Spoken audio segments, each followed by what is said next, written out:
तो चलिए आज से ट्रेनिंग स्टार्ट होने वाला है नारुतो का, और भाई एंडिंग काफी कमाल का है। तो आज मैं एक्सप्लेन करने जा रहा हूँ नारुतो शिपुडेन के एपिसोड नंबर 244। जिसने भी हमारे पिछले कुछ सीजन्स को नहीं देखा है उसका लिंक डिस्क्रिप्शन में मिल जाएगा, उसे जरूर चेक कर लेना। और हाँ, वीडियो को अभी तक लाइक और चैनल को सब्सक्राइब नहीं किया तो फिर क्या कर रहे हो, तुरंत जाकर करो ताकि मैं ऐसा रोज वीडियो बनाता रहूं। खैर चलिए शुरू करते हैं बिना किसी देरी के।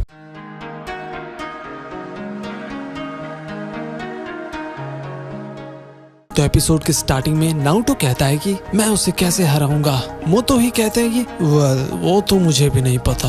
नारुतो कहता है अच्छा एक सेकेंड, ऑक्टोपॉप्स ने भी तो यहीं पर ट्रेन किया था ना, मैं उनसे जाकर पूछता हूँ, लेकिन वो मुझे बताने नहीं वाले। क्या उनका भी कोई डार्क साइड था? हे मोटो, क्या आप ऑक्टोपॉप्स के बारे में बता सकते हो? मैं जानना चाहता हूँ कि हम दोनों में क्या डिफरेंस है। इससे शायद मुझे पता चल जाएगा कि मैं वो टेल बीस्ट को कैसे कंट्रोल कर सकता हूँ। फिर मोटो ही थोड़ा सोचते हैं और कहते हैं कि सच कहूँ तो मैं किसी के बारे में जानकारी नहीं देता, लेकिन नारुतो तुम भी एक जिनचोरी हो, बिल्कुल लॉर्ड बी की तरह, तो मैं तुम्हें बता सकता हूँ। मैंने पहले भी कहा था कि एक जिनचोरी होने का बोझ कैसा होता है वो तुम्हें अच्छे तरीके से पता होगा। मास्टर बी को भी विलेजर्स उसी नजर से देखते थे, लेकिन वो कभी उनको सीरियसली नहीं लेते थे।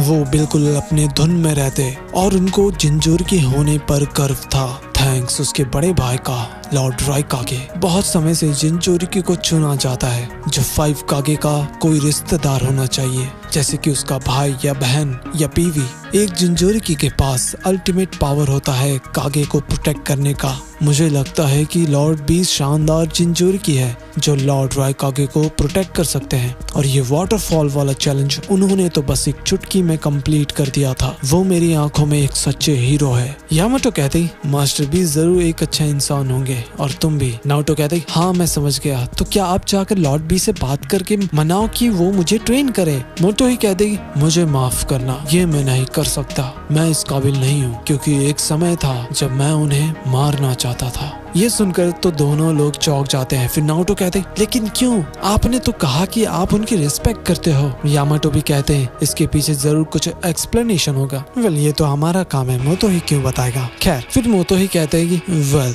तुम एक जिनचोरी हो तो तुम्हें ये जानना जरूरी है। ये सब कुछ 30 साल पहले की बात है, जब 8 टेल का जिनचोरी उसे कंट्रोल नहीं कर पा रहा था। 8 टेल बाहर आकर पूरी तरह तबाही मचा रहा था हिडन क्लाउड में। तो हर बार की तरह पिछले राइकागे ने यानी लॉर्ड थर्ड वो अपनी ताकत से उसे रोक लेते थे। फिर वो कहते सभी लोग उसे पकड़ कर रखो, मैं उसे सील करता हूँ। तभी हम देखते हैं कि सारे शिनोबी चले जाते हैं उसे चेन से पकड़ने के लिए, लेकिन कोई फायदा नहीं हो रहा था। वो बहुत ही ज्यादा ताकतवर था, कोई उसको कंट्रोल नहीं कर पा रहा था। फिर एक शिनोबी चेन फेंकता है और 8 टेल का सींग पर वो चेन को फंसा देता है। फिर वो लाइटनिंग से उस पर वार करता है, जिसकी वजह से 8 टेल को काफी ज्यादा तकलीफ हो रहा था। फिर वो पागल हो जाता है और उस बेचारे शिनोबी को उड़ा देता है। I mean, तुम क्या ही एक्सपेक्ट कर सकते हो, ये 8 टेल है, कोई मजाक नहीं। फिर जो पिछले राइकागे थे ना, वो जोत्सु यूज करते हैं और 8 टेल को सील कर देते हैं, वो भी एक मटके के अंदर। फिर मोटो ही बता रहे थे कि जब भी 8 टेल को वो लोग कंट्रोल करने की कोशिश करते, बहुत लोग अपनी जान गंवाते थे।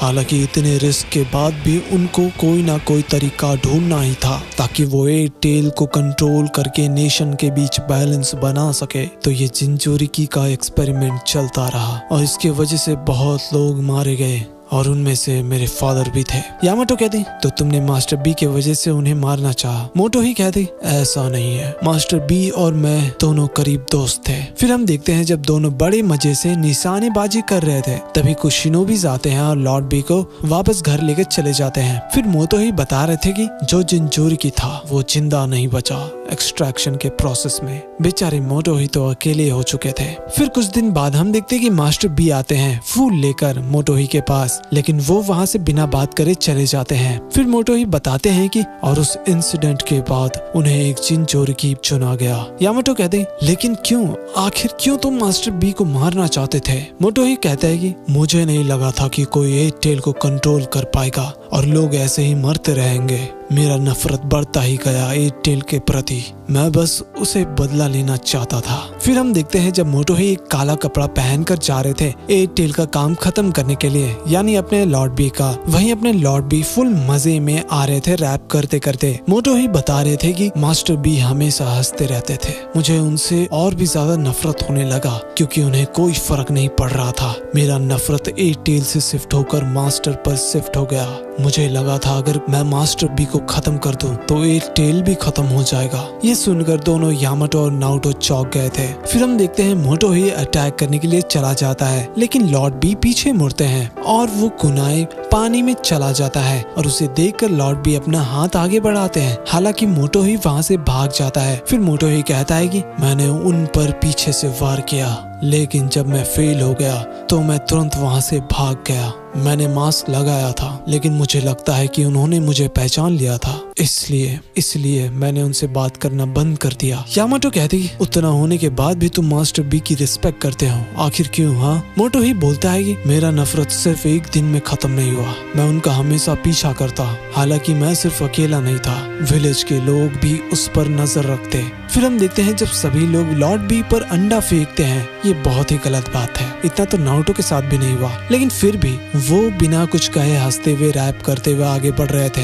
ये देखकर मोटोही शॉक हो जाते हैं और कहते हैं कि अगर कोई और होता तो पागल हो जाता।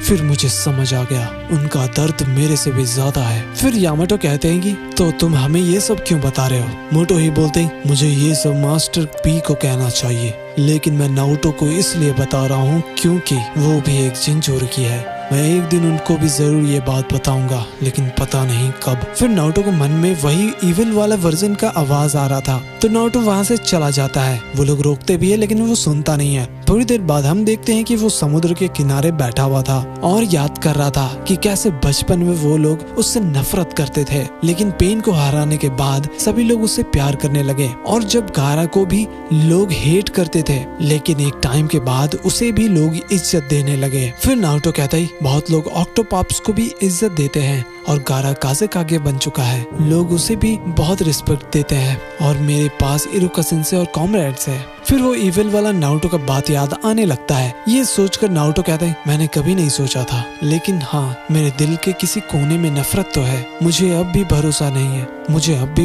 नहीं है कि विलेज के लोग मुझ पर भरोसा करते हैं। वहीं यामाटो और मोटोही ढूंढने के लिए निकले थे नारुतो को, तभी पीछे से एक टेंटिकल बाहर आता है। एक्चुअली उनको वो स्क्विड पकड़ लिया था। ये देखकर नारुतो तुरंत दौड़ा चला आता है। फिर यामाटो कुछ करने को बोलते हैं, लेकिन नारुतो चिल्ला कर कहता है अब रुक जाओ ऑक्टोपॉप्स, मोटोही आपकी बहुत ही फिक्र करते हैं। यामाटो कहते बेवकूफ, ये एक स्क्विड है, ये कोई ऑक्टोपस नहीं है। नारुतो कहता है क्या सच में? रुको। फिर वो बेचारा टेंटिकल्स गिरने लग जाता है। यामाटो बोलते ऑक्टोपस का सिर गोल होता है और स्क्विड का कोन शेप में होता है। नारुतो कहते अच्छा तो ऐसी बात है, मैं कुछ और समझ गया था। यामाटो कहते नारुतो पहले इसे बचाओ फिर बात करते हैं। उसके बाद यामाटो अपने वुड स्टाइल का यूज करके स्क्विड को पकड़ लिए थे, तो नारुतो भी अपना रासिंगन बनाया था अटैक करने के लिए। तभी वहाँ पर कोई रैप करता हुआ आता है और गेस व्हाट, ये तो अपने एट टेल होते हैं और सीधा अटैक करते हैं, जिसकी वजह से वो स्क्विड पानी में चला जाता है। थोड़ी देर बाद मोटोही बोलते ही बी